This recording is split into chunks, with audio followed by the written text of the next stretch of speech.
गंगा में डुबकी लगाने को लेकर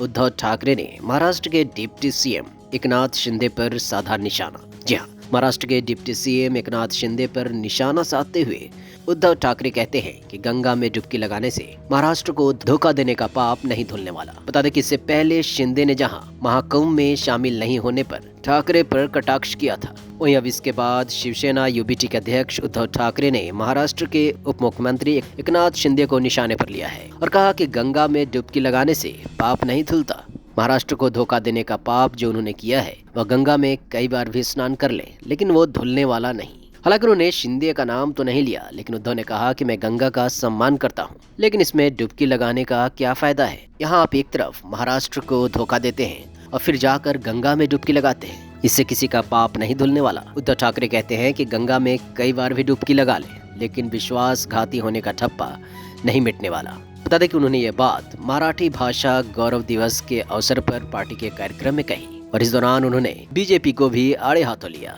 और कहा कि बीजेपी को भगवान राम का महत्व सिखाने की जरूरत नहीं है। बीजेपी को निशाने पर लेते हुए ठाकरे कहते हैं कि देश उन लोगों के हाथ में है जिनका स्वतंत्रता संग्राम से कोई संबंध ही नहीं है, जबकि राज्य उन लोगों के हाथ में है जिनका संयुक्त महाराष्ट्र आंदोलन से कोई संबंध नहीं था और ये काफी दुर्भाग्यपूर्ण है। वहीं बता दें कि इससे पहले शिंदे ने महाकुंभ में शामिल नहीं होने पर ठाकरे पर कटाक्ष किया था और कहा था कि ठाकरे खुद को हिंदू कहलाने से डरते हैं। बता दें कि शिंदे और शिवसेना विधायक महाकुंभ के लिए प्रयागराज भी गए थे और संगम में आस्था की डुबकी लगाई थी और इस दौरान उन्होंने मीडिया से बातचीत की, जहां शिंदे ने कहा था कि जो लोग महाकुंभ में शामिल नहीं हुए उनसे ये सवाल करनी चाहिए कि उन्होंने इसमें हिस्सा क्यों नहीं लिया, जबकि वे कहते रहते हैं कि वे हिंदू हैं। शिंदे ने कहा था कि बाला साहेब ठाकरे ने काफी गर्व से ये नारा दिया था, गर्व से कहो हम हिंदू हैं, लेकिन अब ऐसे लोग खुद को ही हिंदू कहलाने से डरते हैं और बाल ठाकरे को हिंदू हृदय सम्राट कहते हैं। वहीं आपको बता दें कि पार्टी में बगावत के बाद से शिंदे और उद्धव में 36 का आंकड़ा है।